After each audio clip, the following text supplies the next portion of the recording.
में सप्ताह भर से चल रही हलचल पर सोमवार को विराम लग गया। इस बीच मेल मिलाप की कई तस्वीरें सामने आईं और सोशल मीडिया ने आग में घी डालने का खूब काम किया। हर किसी की जुबान पर परिवर्तन की बात आती रही, लेकिन ये भाजपा है जिनके नामों को लेकर सियासी गर्मी बढ़ी, वही सामने आए और कह गए शिवराज का ही राज था और रहेगा। भारतीय जनता पार्टी पूरी तरह से शिवराज सिंह जी और बीडी शर्मा जी के नेतृत्व में एक है, संगठित है। माननीय शिवराज सिंह जी मुख्यमंत्री थे, माननीय शिवराज सिंह जी मुख्यमंत्री हैं, माननीय शिवराज सिंह जी मुख्यमंत्री रहेंगे। इसलिए इस तरह की अटकलें कम से कम व्हाट्सएप, फेसबुक इसको आधार न बनाए समाचार का, ऐसा कुछ भी नहीं है। मीडिया कुछ भी कहानी बना दे, बाकी जो मैं देख रहा हूँ, जो पढ़ रहा है, उसमें कोई दम नहीं है, सब बकवास है। ये सामान्य मेल मुलाकात है। आजकल कोविड में लोगों के पास काम भी कम है, तो कम से कम अपने व्यक्तिगत संबंध ही मधुर कर रहे हैं, और उसको राजनीतिक रंग देना मैं नहीं मानता। कोई बहुत शिवराज जी के नेतृत्व में ही प्रदेश चलेगा। सियासी गर्मी अकेले भाजपा में नहीं, कांग्रेस से अजय सिंह का बयान भी पार्टी में बवाल मचा गया। लेकिन बात बीजेपी की होती है तो कांग्रेस को बीजेपी के भीतर उठता धुआं नजर आता है। उथल पुथल बीजेपी में चल रही है। ये दमोह चुनाव हारने के बाद चल रही है, क्योंकि दमोह चुनाव चाहे कांग्रेस जीते चाहे बीजेपी जीते 2000 से ज़्यादा का डिफरेंस नहीं रहा। अभी 18,000 का डिफरेंस है, जहाँ प्रहलाद पटेल भी लगे थे। अब मुख्यमंत्री की दौड़ में प्रहलाद पटेल, जो कि दमोह में चुनाव उनका संसदीय क्षेत्र पिट गए, कैलाश विजयवर्गीय वो मीटिंग कर रहे हैं तो वेस्ट बंगाल में पिट गए। तो ये कहीं कोई दमदार नेता इस मुहिम को चलाए, ऐसा कुछ दिख नहीं रहा है। और फिर मुख्यमंत्री शिवराज सिंह चौहान की पूरी बागडोर है। मैं समझता हूँ कि कच्ची गोली उनने भी नहीं खेली है। बीजेपी की यही खूबी है कि यहाँ बात बाहर नहीं, पार्टी फोरम पर होती है, और यदि हो भी गई हो तो उसे कंट्रोल करने में देर नहीं लगती। लेकिन बड़ा सवाल, क्या सचमुच सब कुछ ठीक हो गया है? अभी तो यही कहा जाएगा, थे, हैं और रहेंगे, यही शिवराज है। Bureau report, IND 24।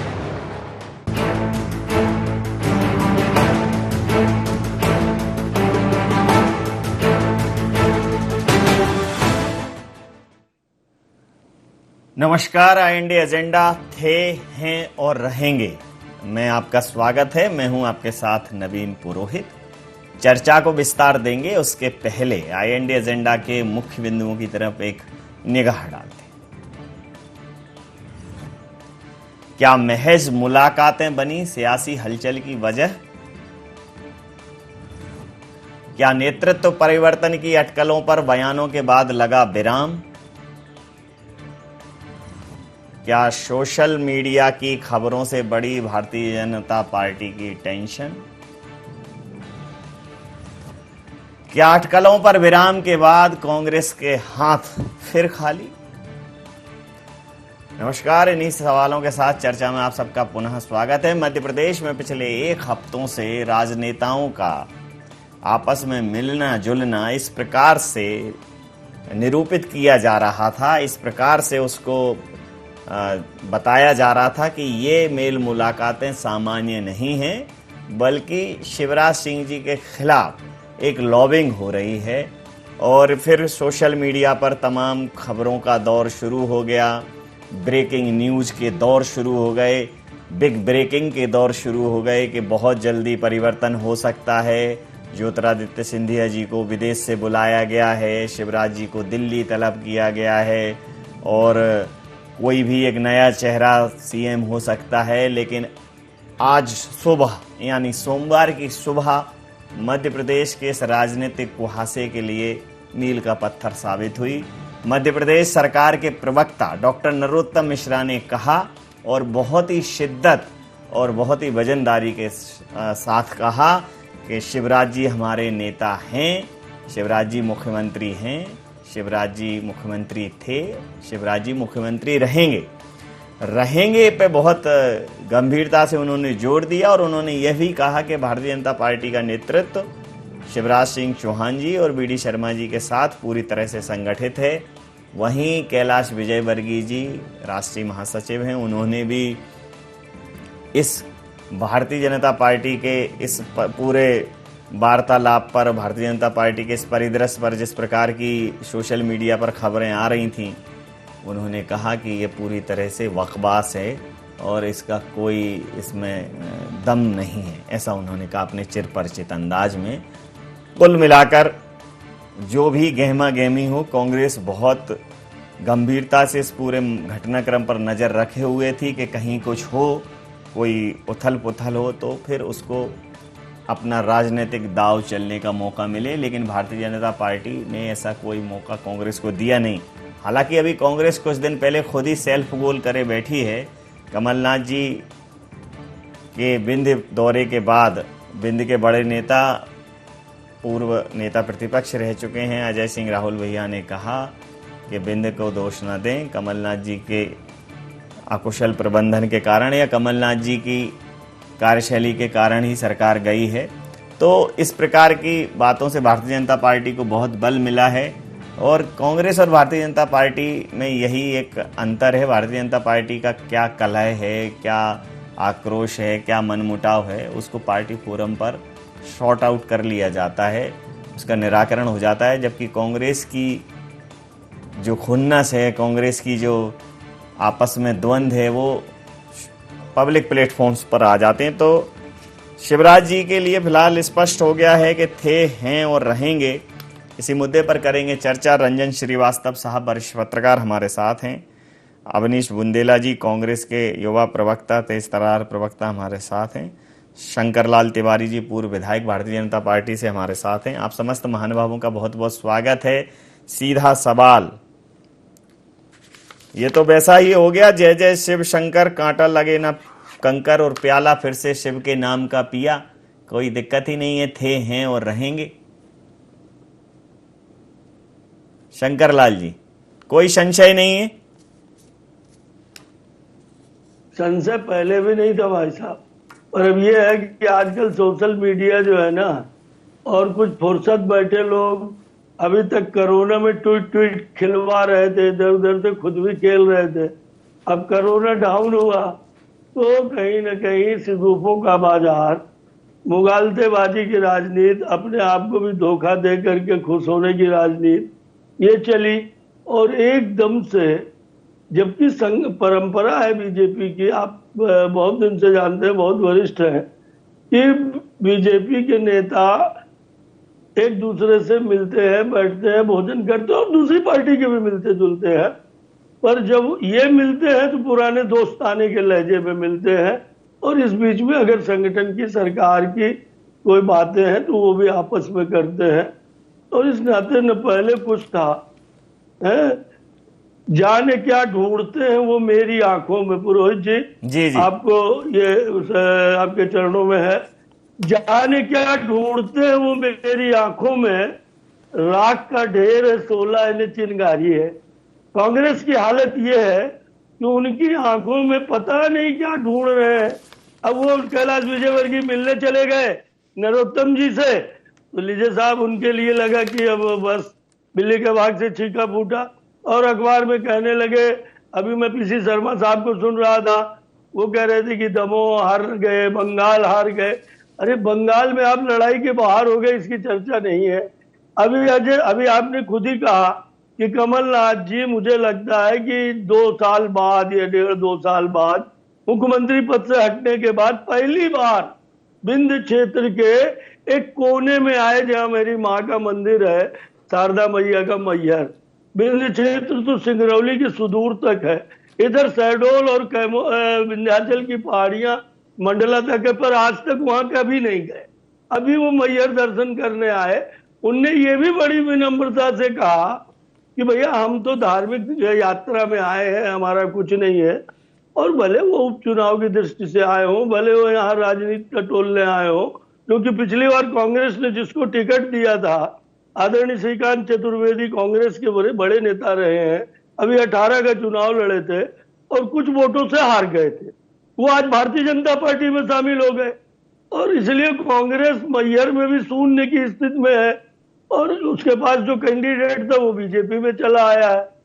अब इस स्थिति में बिना बात का बतंगड़ एक कहावत है गांव की, धजी को सांप बनाने वाली बात, कि कोई धजी लटक रही थी पुरानी फटी हुई साड़ी की काले रंग के, तो उसको लोग सांप सांप करके चिल्लाने लगे। मैं आपको ईमानदारी से कहूँ, जैसा आपने कहा है कि भारतीय जनता पार्टी बहुत प्लानिंग से और अपनी परंपरा के अनुसार चलने वाली पार्टी है। कैलाश जी का बयान बड़ा साफ शब्दों में आया कि लोग जबरदस्ती सोशल मीडिया के आधार पर कहानी बना रहे हैं, और आज नरोत्तम जी का बयान अभी आपने उल्लेखित किया है, और मैं सोचता हूं कि वैसे भी शिवराज सिंह जी एकमात्र नेता है मध्य प्रदेश के अंदर जो 7.5 करोड़ जनता के दिलों में राज करते। चलिए आपके बात पर प्रतिक्रिया ले लेता हूं, आपकी बात पर प्रतिक्रिया ले लेता हूं, आपकी बात पर प्रतिक्रिया ले लेता हूं। अगले राउंड में भी चर्चा होगी, शंकर लाल जी, अगले राउंड में भी चर्चा होगी। अवनीश बुंदेला जी, आपसे प्रतिक्रिया चाहूंगा। तो क्या आप राई का पहाड़ बना रहे थे, तिल का ताड़ बना रहे थे, धजी का सांप बना रहे थे और खोदा पहाड़ और निकली चूहिया जैसी स्थिति है? मतलब ये सारे मुहावरे क्या आप कांग्रेस के हाथ में हैं? लेकिन अमित जी, हम तो कहीं है ही नहीं इसमें, ये तो भाजपा का अंदरूनी मामला है। आपका मुद्दा है आज का, थे हैं रहेंगे, हम कह रहे आए बने रहे, हमें क्या करना? कुछ करना ही नहीं है, कुछ करना ही नहीं है, हम तो विपक्ष, कुछ करना ही नहीं है, मतलब रहेंगे तो आपको कुछ करना ही नहीं है। बढ़िया, फिर तो ठीक है, 23 से 28, 28 से 33, 33 से 38 चलने दीजिए। अगर आपको कुछ करना नहीं है फिर तो बहुत ही अच्छी बात कही आपने, फिर तो नरोत्तम जी की बात सत्य हो गई। आपको तो कम से कम ये कहना चाहिए था कि 2000 ठीक है थे हैं और रहेंगे, लेकिन 23 में हम रहने नहीं देंगे, इतना तो कहिए। अमित जी बोलूं मैं? बोलिए ना प्लीज। मैं बोलूं? बोलिए। नहीं, मेरा टर्न था तो मैंने कहा मैं बोलूं। बोलिए। देखिए, आपका जो मुद्दा है थे हैं रहेंगे, उसके ऊपर मैंने अपनी प्रतिक्रिया दी है। बाकी जो राय का पहाड़ बनाने वाली बात है नवीन जी, हमने कोई राय का पहाड़ नहीं बनाया, ना ही हम इसके बीच में कहीं कूदे। हमारे किसी बड़े नेता का आप बताएं इस मामले में बयान आया हो? ये भाजपा का अंदरूनी मामला है। और जो अभी मैं सुन रहा था शंकर लाल तिवारी जी को कि हमारा संगठन है, हमारा कैडर है, भैया ये तो बता दो, यही नरोत्तम मिश्रा जी तो थे कुछ दिन पहले दमोह चुनाव हारने पर बोले थे हम हारे हैं जयचंदों से। वो जयचंद कहाँ है महाराज, वो तो बता दो। और दूसरी चीज, आप मुझे एक बात बताएं, आप बोलते हैं आपकी संगठन आधारित पार्टी, फिर वो क्या है कि जो व्यक्ति करीब 70 साल की आयु पार कर चुका है और जो लगभग 50 साल से एक्टिव राजनीति में, उसको नोटिस देना, जयंत मलैया जी को? फिर वो क्या है, सिद्धार्थ मलैया जी को नोटिस देना, 5 निष्कासित करना, 5 लोगों को निष्कासित करना? फिर वो क्या है, आपके जो प्रत्याशी राहुल सिंह लोधी ने आरोप लगाए थे कि बकायदा मुझे हराने की साजिश की मलैया परिवार ने। या तो राहुल सिंह लोधी गलत है या जयंत मलैया गलत है, दोनों सही नहीं हो सकते। कार्रवाई करिए ना, जयंत मलैया जी को बाहर करिए पार्टी से। उसके बाद फिर अजय विष्णु नहीं है बंधु, उसके बाद कुछ, अरे तिवारी साहब आपने बहुत बोल लिया, मुझे बोलने दें। उसके बाद फिर निरंतर कुसुम मेंदेले जी के बयान आना, उमा भारती जहां बड़ा बकायदा शराब की दुकानें खोली जा रही हैं, 60 ml की बोतल लाई जा रही, वही उमा भारती जी अपना राजनीतिक पुनर्वास तलाश रही मध्य प्रदेश में और कह रही शराबबंदी करो। एक तरफ प्रहलाद पटेल जी आते, नबी जी ये मुझे कुछ जुगलबंदी समझ में नहीं आती है। मैं इसके लिए बकायदा मैं चाहूंगा कि मुझे समझाया जाए कि एक तरफ आप कहते हो आपका संगठन, आपका कैडर, और दूसरी तरफ आप क्या इतना सुरफटोर। और सुनिए, राजनीति में जो लोग कभी नहीं मिलते ना, जो व्यक्ति 5 साल से निरंतर बंगाल में बिजी था, जिसने कभी भोपाल में कदम नहीं रखा, उसके बंगले पर आप जाओ तो लोग आपको दिखते नहीं थे। अगर उसके बंगले पर नवीन जी, यही तो राजनीति है। अगर वो कैलाश जी निरंतर उनकी गाड़ी दौड़ने लगे, यहाँ से वहां ट्रैफिक चलने, नवीन जी, तो ऐसी बात है, बिना आग के धुआं नहीं होता। ये आप भी जानते, मैं भी जानता हूं।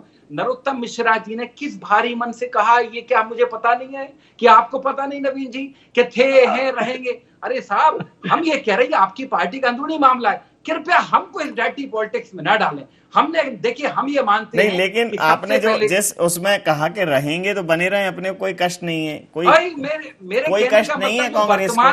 जो वर्तमान में गतिरोध चल रहा है उसके ऊपर भाई आप बने रहो, हमें क्या करना भाई।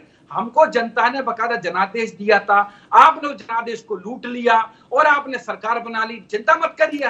हमारा ऐसा कोई इरादा नहीं। हम 2023 की तैयारी में हैं और 2023 में जनता इनको जवाब देगी नवीन जी। और जिस तरह की सत्ता की लूट उन्होंने की है, कांग्रेस पार्टी कभी इस तरह के विचार में नहीं रहती है। ये कहा भारतीय जनता, ये तो पहले महाराज को संभाल लें, नरेंद्र सिंह तोमर को संभाल लें, जो वहां चल रहा है ना ग्वालियर में, उसको संभाल लें, उसके बाद बात करें। हमने कभी नहीं कहा। तो बयानबाजी आ रही है नवीन जी, इनके यहां से आ रही है।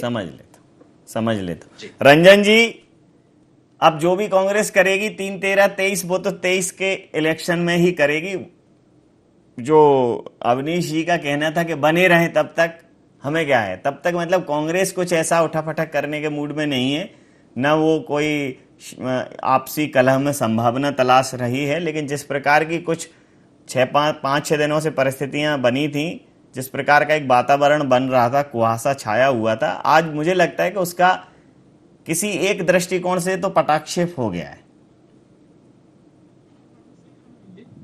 पिछले हफ्ते भर से चल रहा था। और देखिए, मीडिया का रोल इसमें नहीं है। मीडिया का गवर्नमेंट या जो रूलिंग पार्टी है ये बोले मीडिया का कयास इसलिए नहीं है कि मीडिया ने मीटिंग अरेंज नहीं किया। और जब तक दमोह की हार का मामला था, उसको लेकर मीटिंग चल रही थी, तो वहां तक तो सीमित था। यहाँ मीटिंग हुई, दिल्ली मीटिंग हुई, तो मीडिया, देखिए मीडिया काम क्या है, हमें तो वॉच करना है जो भी एक्टिविटीज चल रही हो। मीडिया कुछ क्रिएट नहीं कर रहा है। जब तक दमोह तक मामला सीमित था, हम दमोह तक बताते रहे, जो भी मीडिया है उसमें आपका भी है, सब मीडिया है। लेकिन दमोह की बात आज जिस ताबड़तोड़ बैठक हुई नवीन जी, वह सामान्य नहीं थी। तो जाहिर ऐसे में कयास उठना स्वाभाविक था कि मामला है क्या, एजेंडा किंतर का नहीं पता। दूसरी बात है, जो परिप्रेक्ष्य होगा, आपने देखा यूपी में अचानक मीटिंग चलने लगी और डिप्टी सीएम की बात होने लगी। तो ये लग रहा था कि यूपी और मध्य प्रदेश को लेकर के जो केंद्रीय नेतृत्व काफी सक्रिय है, काफी चिंतित है और वह कुछ तलाश रहा है क्या। देखिए, जहां तक शिवराज सिंह चौहान के नेतृत्व का मामला है, वो भी कोई संकट दिख नहीं रहा था। ऐसा कोई लाड प्रॉब्लम नहीं थी। मध्य प्रदेश में कोरोना को उन्होंने कंट्रोल बहुत तेज किया, लेकिन जो नाराजगी थी अपनी जगह पे जनता की। लेकिन फैक्ट है नवीन जी कि आने वाले जो समय में है, चाहे वो यूपी का अगले साल का चुनाव हो, चाहे 23 का मध्य प्रदेश का चुनाव हो, या फिर 24 का जनरल इलेक्शन लोकसभा का, तो पार्टी का जो चिंतित होना स्वाभाविक है कि अभी जो माहौल चल रहा है देश में वो है क्या। खासकर बंगाल इलेक्शन के बाद, बंगाल में अपेक्षित सफलता नहीं मिली, केरला वगैरह तो बात करना मुश्किल है, हुआ नहीं। तो इस सब बीच में जो और सर एक और ध्यान आकर्षण चाहूंगा कि तमाम सारी कवायदों के बाद और पूरी ताकत झोंकने के बाद, इसी बीच में भले ही छोटा झटका लगा हो, लेकिन मध्यांतर में लगा है दमोह की बात है। उपचुनाव सरकार हार जाए तो बड़ा कष्ट होता है। अब पूरी ताकत झोंक दिया हमने, पूरी ताकत झोंक। तो कुछ न कुछ पार्टी में गड़बड़ है, उसको ठीक कैसे किया जाए, संगठन में बदलाव की जरूरत नहीं है। मुझे लगता नहीं कि शिवराज सिंह चौहान नेतृत्व के लिए कोई मामला रहा होगा, लेकिन एक फैक्ट है कि बड़े परिदृश्य का एक इंतजार है पार्टी को क्या करना है। उसी सिलसिले में मीटिंग थी। तो जो मीडिया का जो प्रयास है उसको लेके था, और मीडिया ने तो गलत नहीं किया। और रहा सोशल मीडिया की, जहाँ सोशल मीडिया में 2 से 2 5 हो ही जाता है अगर आप चीजों को बढ़ाएंगे। तो आज जो बयान आया है उस संदर्भ में है कि शिवराज सिंह चौहान मुख्यमंत्री है और रहेंगे। यह बयान अगर पहले आ गया होता तो शायद ये और कयासबाजी चल रही थी नहीं होती। बिल्कुल ठीक कहा शंकर लाल जी। क्या ये बयान ऐसा तो नहीं है कि कई बार केंद्रीय नेतृत्व दखल दे देता है कि बयान देकर स्थिति स्पष्ट करिए, और कांग्रेस जो कह रही है कि अंदर खाने में कहीं ना कहीं कुछ पक रहा है, इस प्रकार की परिस्थितियां तो नहीं है? मैं राजीव रंजन जी की कुछ बातों से सहमत हूँ। उन्होंने जो ये कहा कि दमोह के उपचुनाव के बाद कहीं ना कहीं सत्य है कि हम उपचुनाव आ रहे हैं तो कोई चूक हुई होगी, कहीं लापरवाही हुई होगी। और कोरोना के जो स्थिति थी, कोरोना जिस तरह से कंट्रोल किया माननीय शिवराज जी ने और सारे मंत्रियों ने, आप सबने की मदद से, जनता की मदद से, उस कोरोना के डाउनफॉल के बाद जैसे कोरोना कंट्रोल में आने लगा तो निश्चित रूप से राजनीतिक गतिविधियां बढ़ना स्वाभाविक है। कोरोना काल के कारण महीनों से लोग आपस में बैठ नहीं पाए थे, लोगों से चर्चा नहीं हुई थी, और भविष्य की राजनीति आप देखिए, यूपी की चर्चा रंजन जनी की वरिष्ठ पत्रकार है, मैं उन्हें नमस्कार करता हूं, उनकी बात का खंडन नहीं कर रहा हूं। और यूपी में भी देखिए बात वही आई, वहां के राष्ट्रीय संगठन महामंत्री जी का बयान आ गया कि भैया हम तो 23 के चुनाव की दृष्टि से और अपने संगठन को और जो भविष्य की योजनाएं हैं उनके क्रियान्वयन के लिए। आदरणीय राजीव रंजन जी ने भी अभी यही बात कही कि वो इस दृष्टि से भी बैठ सकते हैं कि भविष्य में हमें क्या कार्यक्रम लेने हैं, क्या योजनाएं लेनी है। मैं सोचता हूँ नेतृत्व परिवर्तन का न कोई सवाल पहले था ना अभी है। और आज तो आदरणीय प्रधानमंत्री जी ने देखिए इतनी बड़ी घोषणा की कि तमाम प्रदेश के मुख्यमंत्री, जो कुछ मुख्यमंत्री तो बिल्कुल ऐसा लग रहा था कि संघीय ढांचे के बाहर है, चाहे बंगाल की हो चाहे छत्तीसगढ़ के, मैं आक्षेप नहीं कर रहा हूं, उनके बयान इस बात के प्रमाणीकरण करते हैं। आज इस बात का पटाक्षेप माननीय प्रधानमंत्री जी ने अपनी शैली के अनुसार कर दिया कि पूरे देश को मुफ्त वैक्सीन लगेगी, राज्यों को भी हम मुफ्त वैक्सीन देंगे। ये एक बहुत बड़ी घोषणा है साहब। इसके लिए सभी को मिल करके प्रधानमंत्री नरेंद्र मोदी जी को धन्यवाद ज्ञापित करना चाहिए, बधाई देना चाहिए। इतने ही नहीं, उन्होंने ये भी कह दिया कि रोजी रोटी में गरीब को, मजदूर को खड़े होने में अभी समय लगेगा। भले कोरोना कंट्रोल हो रहा है, भले लॉकडाउन को हम प्रथम चरण द्वितीय चरण में खोल रहे हैं, पर हम खाद्यान्न दिवाली तक इनको मुफ्त देंगे। हम तो इन कामों में लगे हैं भाई साहब। पर मैं आपसे एक सवाल, मेरा सुना सेकंड, पर मैं ये पूछना चाहता हूँ कि जो भाई साहब कह रहे थे मेरे आदरणीय बुंदेला जी, जो हम तो आपके सिखाने के बाद, आपके टोकने के बाद कि रहे आएंगे, उन धोखे से निकल गया कि सही में अंतरात्मा की आवाज थी। क्योंकि ज्योतिरादित्य के आने के बाद अब 25 साल कांग्रेस का मध्य प्रदेश में कोई चुनावी रिजल्ट समझ लेता हूं, पर उन्होंने उन्होंने जो कहा कि हम मैंने 23 की तैयारी में लगे हैं, समझ लेता हूं। तो 23 की तैयारी क्या राहुल जी का बयान, समझ लेता हूं, अरुण यादव समझ लेता हूं, शंकरलाल जी, यही तैयारी शंकरलाल जी समझ लेता हूं। अवनीश जी, मैं जरा भारतीय जनता पार्टी की ये मेल मुलाकातों को अलग रख दूं। एक बड़ा मशहूर सा गाना है, जिंदा रहने के लिए तेरी कसम, एक मुलाकात जरूरी है सन। अब ये मुलाकातें भले ही खुद व्यक्तिगत महत्वाकांक्षाओं के लिए हो, संगठनों के लिए हो, लेकिन राजनीति में मेल मुलाकातें होती रहें बेहतर है। इन मेल मुलाकातों का लोगों ने कयास लगाया। जब कयास बहुत ज्यादा लगाए जाने लगे, तमाम तरीके की बातें होने लगी, तो जिस चीज को टारगेट किया जा रहा था स्पष्ट कर दिया गया। लेकिन आपके यहां तो मुलाकातें ही नहीं हो रही हैं। राजा साहब चले गए हैं दिल्ली, कमलनाथ जी भी दिल्ली चले गए हैं। अब कमलनाथ जी के लिए किस प्रकार के बयान जारी किए जा रहे हैं। बड़े नेता तो छोड़िए, एक इंदौर उज्जैन की एक नेत्री हैं नूरी खान जी, उन्होंने 5-7 मिनट की एक बड़ी नसीहत जारी की है कमलनाथ जी को।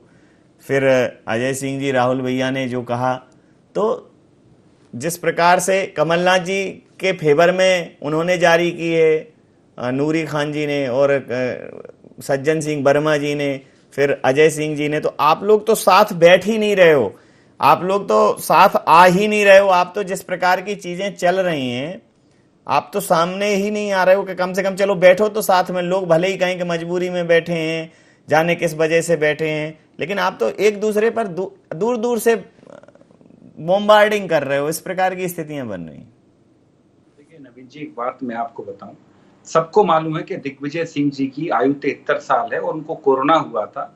और आप इस बात की तस्दीक कर सकते हैं कि दिग्विजय सिंह जी उसके बाद 1 महीने के डॉक्टर के उस अनुसार बेड रेस्ट पर थे। ट्वीट देखिए, आदमी ट्वीट देखिए, जब आदमी रेस्ट करता है तो सिर्फ एक सोशल मीडिया, इंटरनेट, टीवी ही सहारा लेता नवीन भाई, बाकी क्या करें। मतलब वो ट्वीट से ही कह देते। मेरा कहना आजकल तो ट्वीट भी मान्य है, ब्लू टिक है। देखिए आपका कहना है कि यहाँ है नहीं। देखिए तो मैं बताऊं, आदरणीय कमलनाथ जी कुछ दिन पहले ही गए दिल्ली, बहुत, और बकायदा निरंतर, अभी हाल आपने कहा कि बकायदा बिंद दौरे पर भी गए, पूरे दौरे किए, और कोरोना काल में भी उन्होंने भरपूर सहायता की। 20,000 टन से 20,000 टन से ज्यादा ऑक्सीजन उपलब्ध कराई नवीन जी, एक बात ध्यान रखें। कई सारे लोगों की मदद की। इसके अलावा जो लोग बयानबाजी कर रहे हैं, देखिए उस बयानबाजी से नवीन जी मैं इत्तेफाक नहीं रखता, क्योंकि जिनका आपने नाम लिया है मैं उनका नाम भी लेना नहीं चाहता। जो मोहतरमा बयान दे रही हैं, मैं उनका प्रवक्ता नहीं हूँ, ध्यान रखें। वो मेरी तरह से एक प्रवक्ता है।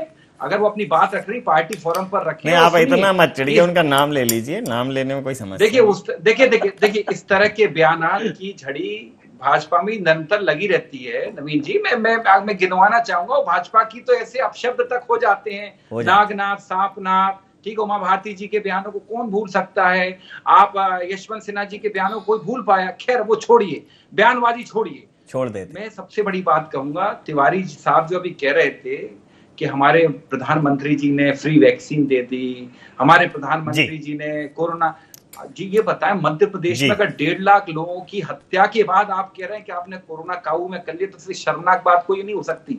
8 से 9 लाख लोग संक्रमित हुए हैं आपके सरकारी आंकड़ों में। अगर आप बात करें 105 रुपए पेट्रोल बिक रहा है नवीन जी, और 100 रुपए के आसपास डीजल पहुंचने वाला है, 200 रुपए खाने का तेल बिक रहा है। अगर इन सब नहीं, मैं उस थोड़ा सा इंतजार ऐसा कर रहा हूँ, नहीं, मैं कर रहा हूँ कि भाई मैं सुनिए तो खाने का तेल महंगा नहीं होना चाहिए, बल्कि पेट्रोल डीजल महंगा होना चाहिए। तो सस्ता तो सरकार करने से रही, तो मैं जो उम्मीद कर रहा हूँ वो वैसे कर रहा हूँ कि 250 रुपए अगर डीजल पेट्रोल हो जाए तो फिर अपन कम से कम ये तो कहेंगे कि खाद्य तेल सस्ते हैं। अभी उल्टा हो रहा है, खाद्य तेल महंगे हो गए, सरसों का तेल 180। ये बड़ा आश्चर्य है, ये बड़ा आश्चर्य है। आज आप ये कह रहे हैं वही जब पुराने समय में जब सरकार, अरे तो भैया कभी व्यंग भी समझा करो यार, 50, अरे थोड़ा व्यंग भी समझा करो। मैं ये कह रहा हूँ कि पूरे जमाने से ये चला आ रहा है कि हमेशा खाने का तेल सस्ता होता था, पेट्रोल डीजल महंगा। अब इस बार खाने का तेल महंगा है तो सस्ता होने से तो रहा, तो मैं तो ये उम्मीद करता हूँ सरकार बढ़ा दे। आप व्यंग भी नहीं समझ रहे हो आजकल कोरोना के बाद। बाकी मैं कांग्रेस पार्टी सत्ता की दलाली में विश्वास नहीं करती, जिस तरह से शिवराज जी ने सत्ता छीनी है सिंधिया के साथ मिलकर। हम अंतिम प्रतिक्रिया के साथ चर्चा समाप्त करूंगा। रंजन जी, जी नवीन जी, जी आधा सेकंड भाई साहब, मेरे को आधा सेकंड, एक लाइन बोलना है। नहीं, आप सुनिए, आप बहुत माफी के साथ अंतिम प्रतिक्रिया के साथ चर्चा समाप्त करूंगा। करवा देने मान लीजिए अवनीश जी अंतिम प्रतिक्रिया के साथ चर्चा समाप्त करूंगा। और सर, सवाल ये है कि भारतीय जनता पार्टी वाले लोग बैठ रहे हैं तो बातें उठ रही हैं, लोग बैठ रहे हैं बातें उठ रही हैं, फिर वो खड़े हो जाते हैं, बातें दबा देते हैं। लेकिन ये लोग बैठ ही नहीं रहे, मिल ही नहीं रहे, और इधर उधर से एक दूसरे के नेताओं पर बातें हो रही हैं। यह कहीं ना कहीं यह रीति नीति कांग्रेस को बदलनी पड़ेगी। आपसे अंतिम प्रतिक्रिया के साथ चर्चा समाप्त करें। बिल्कुल आप सही कह रहे हैं, बीजेपी में बैठक हो रही है, चर्चा हो रही है, कांग्रेस में बैठक नहीं हो रही है। और देखिए, जो अगर इनको 23 में जो कांग्रेस सोचती पासा पलटना है, तो पासा तभी पलटेगा जब जनता के नब्ज को आप टच करेंगे, ठीक है सर। लेकिन अभी जो पुरानी प्रॉब्लम थी कांग्रेस में, अगर वन मैन शो लेके चलेंगे तो वन मैन शो से पार्टी का भला नहीं होने वाला। आप वेट करते रहिए, बीजेपी गलती करेगी, फिर आप फायदा उठाएंगे, तो हो सकता है फिर अगला चुनाव को वेट करना पड़े। तो कांग्रेस को कुछ करना है तो जनता का नब्ज पकड़ना पड़ेगा, पार्टी का संगठन ठीक करना पड़ेगा। बीजेपी अपनी जगह है, जो बीजेपी की चिंता नहीं करके कांग्रेस को अपनी चिंता करनी चाहिए, मुझे लगता है। और कभी काफी 2 साल है, और क्योंकि 2.5 साल हो गया है पूरे सरकार को, मतलब चुनाव हुए, तो 2.5 साल बाकी है। कांग्रेस अभी नहीं चेतती है और ऐसे आरोप प्रत्यारोप चलते रहेंगे तो फिर बहुत दिक्कत होने वाली कांग्रेस आने वाले समय में। समय सीमा के साथ मैं ये चर्चा यहाँ समाप्त करूंगा। आप समस्त महानुभावों का धन्यवाद, बहुत बहुत आभार। तो भारतीय जनता पार्टी की सरकार के प्रवक्ता नरोत्तम मिश्रा जी ने स्पष्ट कर दिया है कि शिवराज चौहान जी हमारे मुख्यमंत्री थे, मुख्यमंत्री हैं और मुख्यमंत्री रहेंगे। लेकिन ये सवाल क्या कमलनाथ जी के लिए मौजूद नहीं है कि क्या वो जिन 2 पदों पर थे, जिन 2 पदों पर हैं, क्या उन 2 पदों पर रहेंगे? वो नहीं रहेंगे तो कौन उनकी जगह आएगा, और आएगा तो कैसे आएगा? अगर कांग्रेस इसका चिंतन मनन कर लेगी समय रहते, तो शायद राजनीतिक परिदृश्य एक अलग अंदाज में होगा। IND एजेंडा में इतना ही। आप बने रहिए IND 24 के साथ और देखते रहिए IND 24। नमस्कार।